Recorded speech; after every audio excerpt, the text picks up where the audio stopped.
Kembali di Kompas Siang, Saudara. Sesuai dengan janji kami, kita sudah terhubung dengan analis politik Universitas Islam Negeri Syarif Hidayatullah, Mas Adi Praitno, untuk membahas debat antar cawapres perdana yang terjadi pada Jumat malam tadi.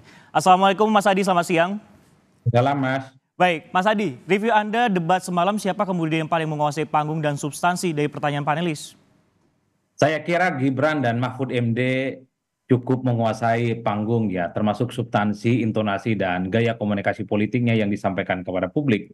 Muhaimin Iskandar terlihat kurang maksimal dan kurang persiapan, sehingga publik menilai bahwa perdebatan semalam itu seakan-akan hanya miliknya Mahfud MD dan Gibran Rakabuming Raka. Tapi baik Mahfud MD ataupun Gibran ini kan perspektifnya beda. Mahfud MD itu bicara tentang ekonomi, bicara tentang investasi dan seterusnya itu pendekatannya lebih pada pendekatan hukum. Jadi pertumbuhan ekonomi, tentang investasi, tentang infrastruktur ini semua akan tuntas dan maksimal kalau penegakan hukum bisa dilaksanakan secara maksimal dan secara total.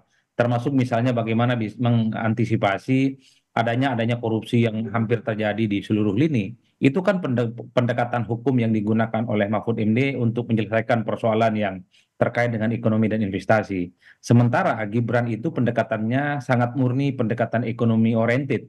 Untuk membuat Indonesia itu menuju Indonesia Emas misalnya, pendekatannya adalah tentang hilirisasi, kemudian pembangunan yang tidak hanya terpusat di Jawa misalnya dengan adanya IKN, kemudian adanya makan gratis, kemudian susu gratis, dan distribusi harapan hidup yang jauh lebih merata. Itu kan pendekatan-pendekatan yang menurut saya cukup ekonomi sentris, di mana Gibran memang dalam banyak hal lebih banyak mengeluarkan istilah-istilah ekonomi dibandingkan dengan yang lain. Nah, Muhaimin Iskandar memang agak sedikit rumit cara melihatnya karena tidak dalam performa yang cukup maksimal. Saya menduga mungkin Pak Muhaimin ini relatif kurang mempersiapkan materi debat secara signifikan. Apalagi kan di awal debat Muhaimin mengatakan bahwa tema yang paling mungkin sesuai dengan Muhaimin itu adalah debat yang pertama, debat capres, yaitu tentang demokrasi, tentang hukum, dan seterusnya ya. Oleh karena itu, kalau mau disimplifikasi sebenarnya antara Gibran dan Mahfud MD itu sama-sama bagus semalam. Cuman di atas segala-galanya kalau mau jujur, Gibran semalam itu tampil luar biasa kan? Kenapa? Tentu Gibran ini underdog mentality. Selama ini kan dipersepsikan sebagai orang yang misalnya tidak pernah mau berdebat, menghindari undangan-undangan diskusi publik, dan seterusnya, dan seterusnya. Karena diposisikan sebagai underdog, karena diposisikan underestimate, Gibran semalam saya kira memang performanya cukup luar biasa. Mulai dari statement awal sampai closing adalah satu fenomena performa politik yang menurut saya untuk ukuran anak muda cukup maksimal dan cukup luar biasa. Mahfud memang kita tahu adalah orang yang memiliki kapasitas dan kompetensi tapi di bidang hukum. Tapi untuk ukuran Mahfud yang tidak memiliki latar belakang ekonomi misalnya, ketika bicara tentang pendekatan hukum dalam studi-studi ekonomi, tentang studi-studi pembangunan, tentang APBN, APBD termasuk investasi, saya melihat Mahfud itu adalah performanya juga cukup luar biasa, Mas. Oleh karena itu ya kalau mau diserhanakan semalam adalah perdebatan yang cukup luar biasa antara Mahfud MD dan Gibran Rakabuming Raka. Dalam konteks inilah kemudian seakan-akan Muhaimin itu hilang dalam peredaran perdebatan yang cukup signifikan. Meski kita tahu ada satu pertanyaan yang menurut saya satu-satunya yang paling diingat oleh publik pertanyaannya Muhaimin kepada Gibran. Bagaimana cara belajar kepada Gibran yang dinilai punya proyek besar, APBN besar, yang digelontorkan ke Solo dan bisa menetes dan juga bisa direplika di tempat-tempat yang lain. Itu menurut saya satu-satunya pertanyaan kritis yang kemudian bisa membuat betapa Muhaimin Iskandar itu juga adalah dalam perdebatan semalam, Mas. Saya kira di situ posisinya. Nah, kekritisan dan juga jawaban dari masing-masing cawapres ini di debat perdana mereka ini, apakah kemudian bisa menaikkan dan menurunkan elektabilitas para cawapres ini? Dan seberapa besar kemudian pengaruhnya, Mas, kalau dilihat dari sorotan-sorotan yang Mas Adi Praitno saksikan ataupun selama debat semalam? Bagi saya perdebatan soal cawapres semalam ini sedikit banyak akan menutup kekurangan dan bahkan bisa menambah ya dari pasangan capres masing-masing, termasuk juga bisa menjadi menjadi beban bagi seorang capres.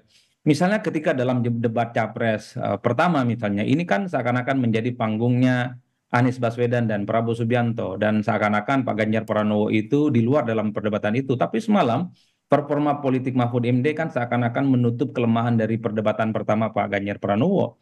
Ketika Gibran juga tampil maksimal, itu kan seakan-akan menutup kekurangan dan kelemahan Prabowo Subianto yang kemarin itu masih kelihatan sangat emosional ya, ketika meladeni pertanyaan-pertanyaan dari Anies Baswedan khususnya. Anies dalam debat pertama itu tampil moncer, tapi ketika melihat Muhaimin semalam yang tidak maksimal, itu tentu dianggap merugikan Anies Baswedan. Jadi dalam banyak hal ketika debat cawapres semalam itu tidak bisa berdiri sendiri, tapi dikaitkan dengan capres-capres sebelumnya. Tapi overall Mas, ada persepsi publik yang berubah secara total, terutama pada Gibran Rakabuming Raka yang dulu dipersepsikan sebagai orang yang tidak pernah mau berdebat, anti diskusi, menghindari pertanyaan-pertanyaan media. Tapi performa politiknya semalam saya kira memang itu di luar ekspektasi. Kalau Mahfud MD saya kira memang keahliannya cukup luar biasa. Hampir semua tema itu dikuasai. Artinya apa? Portofolio politik Mahfud MD sebagai profesor yang ahli di banyak hal, khususnya hukum, itu juga bisa dijadikan sebagai pendekatan dalam studi-studi ekonomi politik ya. Nah, yang memang satu hal terlupa itu adalah Muhaimin Iskandar. Padahal publik berharap Muhaimin Iskandar itu pendekatannya adalah demokrasi ekonomi, bahwa pembangunan ekonomi, bahwa pertumbuhan ekonomi jangan sampai meminggirkan orang miskin. Kan itu yang tidak keluar semalam.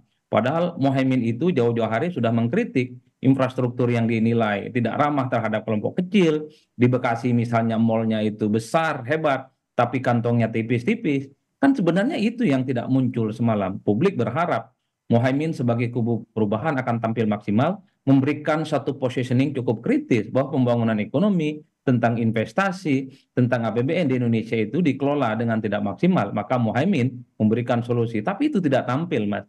Justru Mahfud MD lah yang saya kira memberikan warna yang menurut saya cukup variatif yang bisa meladeni perdebatan-perdebatan yang dikemukakan oleh Gibran Rakabuming Raka yang kita tahu sebagai replika dari politik pemerintah saat ini. Nah, lantas ini kan untuk perdana untuk para calon wakil presiden nih Mas Adi. Apakah nantinya di debat untuk khusus calon wakil presiden ini bisa membalikan keadaan? Karena ini kan membahasnya juga lingkungan hidup. Kalau kemarin adalah ekonomi, nantinya lingkungan hidup. Bisa nggak kira-kira untuk paslon lain ataupun khususnya nih Caimin membalikan keadaan tersebut? Ketertinggalan pada debat semalam, Mas Adi. Saya kira memang di sisa perdebatan selanjutnya, baik pada level capres dan cawapres, semua calon akan mempersiapkan materinya dengan maksimal. Termasuk pertanyaan-pertanyaan yang sangat sulit akan dijawab oleh masing-masing paslon. Terutama misalnya semalam ketika kita melihat bagaimana Gibran itu kan mengeluarkan satu pertanyaan yang sulit dijawab oleh Muhaimin dan sulit juga untuk dijabarkan oleh Mahfud MD. Ke Muhaimin misalnya soal SGIE, itu kan singkatan yang sebenarnya tidak terlampau familiar di kalangan orang. Nggak taunya SGIE itu adalah bagaimana meningkatkan dan pertumbuhan ekonomi syariah di Indonesia. Muhaimin secara jujur mengatakan tidak pernah mendengarkan istilah itu. Begitupun dengan Mahfud tentang carbon storage dan seterusnya.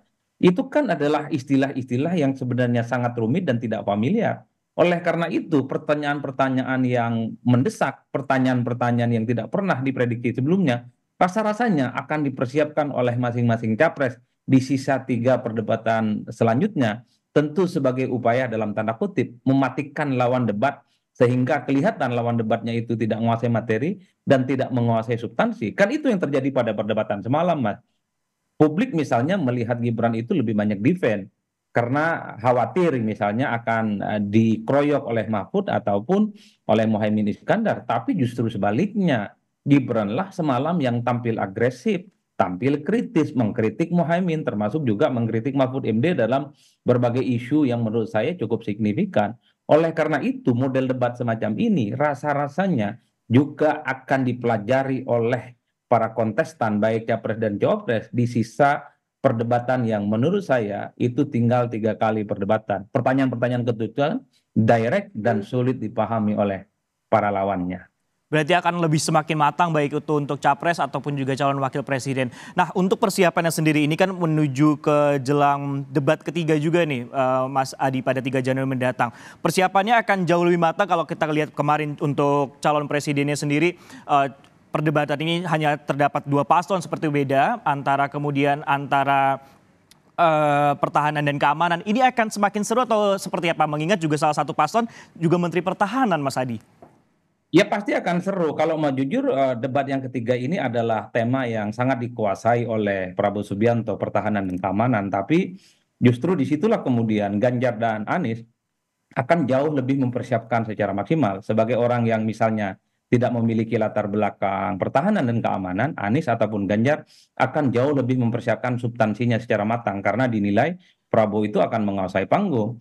Jadi bagi saya dalam perdebatan itu memang tak boleh disepelekan. Dalam perdebatan itu harus ada persiapan secara maksimal sehingga performa politiknya baik dari gaya komunikasi, baik dari segi intonasi, baik dari segi diksi, termasuk misalnya dari substansi itu harus dipertimbangkan secara matang karena debat itu dibatasi oleh waktu, dibatasi oleh moderator dan tidak boleh bermanuver secara signifikan. Jadi direct pada persoalan, direct pada substansi, menjawab pertanyaan-pertanyaan secara singkat itu akan juga turut menentukan bagaimana debat itu akan dilihat apakah dia akan maksimal atau tidak. Sehebat apapun jawaban, sehebat apapun visi misi dan substansi, kalau dia misalnya tidak kenal waktu yang cuma 2 menit, 3 menit, dan 4 menit, pasti substansinya tidak bisa sampai secara utuh dan terpotong. Dan itu yang kita saksikan semalam. Misalnya beberapa kali Muhaimin itu belum selesai tapi waktunya sudah habis. Bahkan ketika ditanya tentang SGIE, tidak paham, kan sayang waktunya 2 menit mestinya untuk menjawab harus dikorbankan karena mekanisme debat yang cukup ketat dan cukup tricky. Baik, sebenarnya kalau kita melihat pada debat pertama ataupun juga debat kedua, substansi juga harus tersalurkan juga di tengah waktu yang juga terbatas seperti itu, Mas Adi. Nah, lantas apakah dengan substansi dan juga waktu dan juga mungkin attitude saat menyampaikan ini akan berpengaruh pada elektabilitasnya? Sebenarnya yang penting ini substansinya atau attitude ya saat menyampaikan ataupun juga memberikan pertanyaan, Mas Adi? Kalau mau jujur sebenarnya Mas all in, attitude penting, substansi penting, gaya komunikasi juga penting. Tapi kalau kita mengacu pada perdebatan Pilpres, Capres dan Cawapres 2019 yang lalu, hanya sekitar 5-6% masyarakat yang sangat mungkin akan mengubah sikap dan persepsi politik mereka setelah nonton debat Capres dan Cawapres. Jadi tidak terlampau banyak berpengaruh secara signifikan, apalagi misalnya yang nonton debat Capres dan Cawapres dalam Pilpres 2019 yang lalu itu hanya sekitar 35%, Mas. Saya khawatir debat kandidat yang dilakukan oleh Capres dan Cawapres ini hanya untuk mengonsolidasi, untuk menyenangkan masing-masing pendukung satu sama yang lainnya, tapi tidak terlampau mampu secara signifikan mengubah preferensi pilihan politik orang. Tentu sebagai pengamat, tentu sebagai peneliti kita berharap ke depan misalnya preferensi publik dalam mengubah pilihan politiknya salah satunya secara dominan ditentukan oleh seberapa besar mereka itu setelah nonton debat kandidat seperti semalam. Bagi saya ini sebagai event untuk apa namanya sebagai momen bagaimana pemilih rasional kita itu bisa dimaksimalkan secara tuntas bahwa debat adalah ajang di mana untuk merosting dan melihat sejauh mana kapasitas dan kompetensi seorang calon presiden dan wakil presiden layak untuk memimpin republik ini. Bukan hanya gimmick, bukan hanya ornamen di permukaan, tanpa ada substansi-substansi yang layak dipertanggungjawabkan. Saya kira di situ Mas posisinya. Baik, ini kan waktunya mepet, setidaknya sudah 1 bulan kemudian masa kampanye ini dilakukan ataupun juga debat akan dilakukan, tidak tinggal sisa 3 seri lagi. Apakah ini akan mampu kemudian kalau tadi Mas Adi bilang ini cuma hanya 35% seperti itu yang menonton untuk debat di 2019 lalu. Apakah ini bisa dipergunakan secara maksimal baik itu Capres ataupun juga Cawapres untuk mendongkrak elektabilitasnya mereka? Mungkin tidak hanya di dalam debat saja tapi di luar debat mungkin bisa Mas Adi? Saya turut meyakini dalam sisa masa kampanye kurang lebih sekitar 1,5 bulan ini, everything can happen. Dinamika politik tentang naik turunnya elektabilitas, termasuk debat Capres dan Cawapres, akan mengubah peta politik secara signifikan. Bagi kubu Gibran dan Prabowo misalnya, target mereka untuk menang 1 putaran tentu sangat diuji. Dan pada saat yang bersamaan, kubu Ganjar, kubu Anies Baswedan, tentu ini adalah waktu yang cukup luas masih untuk meninggal ketertinggalan elektabilitas mereka minimal ya. Mereka ini bisa masuk dalam skenario putaran kedua andai Pilpres itu terjadi 2 putaran. Jadi bagi saya Mas, sebulan dan sebulan setengah itu adalah waktu yang sangat mungkin di mana preferensi dan pilihan politik itu akan berubah secara drastis. Kunjungan langsung bertemu dengan masyarakat itu adalah preferensi yang utama. Tapi ingat, debat kandidat saya juga meyakini akan menjadi pilihan-pilihan politik orang secara signifikan bahwa mereka akan menentukan dan termasuk juga akan mengubah perilaku dan persepsi mereka terkait dengan kandidat capres di 2024. Apalagi kalau sekarang kalau kita lihat ini banyak masyarakat yang juga cukup bisa dikatakan fear of missing out atau FOMO seperti itu. Jadi ketika dalam suatu diskusi atau perbincangan ketika tidak menyaksikan debat ini secara langsung ketinggalan seperti itu. Nah, tapi yang juga cukup menarik yang bisa kita soroti adalah dari pihak penyelenggaranya Mas Adi. Apakah performanya dari Komisi Pemilihan Umum Republik Indonesia ini sudah maksimal untuk memberikan ataupun juga mewadahi kepada masyarakat visi misi ataupun juga adu gagasan baik itu capres ataupun juga cawapres selama ini? Saya melihat dari segi penyelenggaraan belum maksimal, Mas. Misalnya dari segi panelis, bagi saya cukup kasihan ya seorang panelis dari kalangan profesor, doktor, mereka itu adalah kalangan akademisi kampus, kerjanya cuma ngambil daftar pertanyaan ya. Mestinya mereka diberikan waktu untuk bertanya secara langsung kepada masing-masing kandidat, sehingga kemudian intelektualitas mereka itu muncul di depan publik dan bisa disaksikan bagaimana pertanyaan-pertanyaannya itu disampaikan secara genuin. Yang kedua, waktunya, Mas. Waktunya itu terlampau sempit, kan nggak mungkin orang bicara visi misi, orang nggak mungkin berdebat hanya dalam kurun waktu 2 menit, 3 menit, dan 4 menit. Itu nggak klimaks dan nggak tuntas. Bahkan kalau mau jujur, temanya terlampau luas. Jadi dalam satu debat itu bisa ada 6 sampai 7 tema. Bagi saya nggak fokus. Kalau mau dalam satu debat, temanya satu, ekonomi dan hukum. Udah itu aja. Bahas selama 2 jam dan dikuliti secara komprehensif. Bagi saya, kalau itu yang dilakukan, maka akan kelihatan kira-kira siapa capres dan cawapres yang memiliki diferensiasi, memiliki kemampuan di atas rata-rata dibandingkan dengan yang lain. Ada dua sorotan untuk pihak penyelenggara, dalam hal ini adalah Komisi Pemilihan Umum Republik Indonesia terkait dengan waktu bagaimana capres ataupun cawapres untuk memberikan visi misi dan juga bagi panelis bisa bertanya langsung kepada masing-masing paslon. Terima kasih Mas Adi Praetno dari Universitas Islam Negeri Syarif Hidayatullah yang telah bergabung dengan Kompas Siang. Terima kasih Mas.